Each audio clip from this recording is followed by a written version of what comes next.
I'm back. So this is part 4, how to make a sniper's rifle. So far we got some of it. Made the bottom. Now you gotta do this. Small work, and then you'll see what I'm going to do.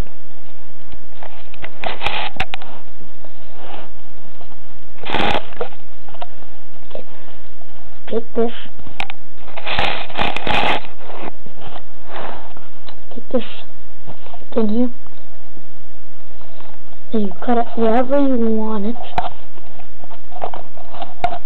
Just put your hand.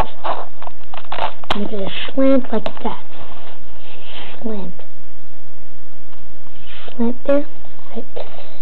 And take the sniper's rifle. Take the scope on the bottom.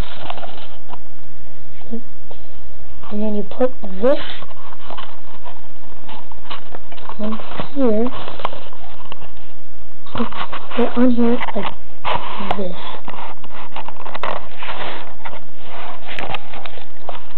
Like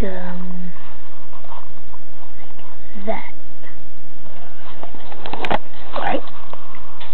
Okay, actually it's like that. There you go. And keep it right that in that spot, like that. Tape it there.